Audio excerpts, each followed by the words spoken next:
Nasawi ang 5 katao kabilang ang 2 bata matapos mabagsakan ng nasunog na puno ng buli sa barangay Kawayanin, Pitogo, Quezon kaninang umaga ngayong Linggo. Lahat ng nasawi ay residente ng barangay Saginsinan, Pitogo, Quezon.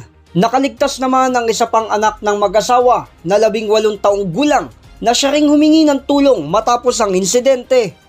Nagpaabot naman na rin ng lubos na pakikiramay ang naturang gobernadora ng lalawigan ng Quezon na si Dr. Helen Tan at sila'y nakikipag-ugnayan na sa mga naulilang pamilya. Batay sa isinagawang investigasyon, pasado alas 5:30 ng umaga, habang natutulog ang mga biktima, biglang bumagsak ang nasunog na puno ng buli sa kanilang bahay matapos mahipan ng malakas na hangin, dahilan ng kanilang agarang pagkamatay.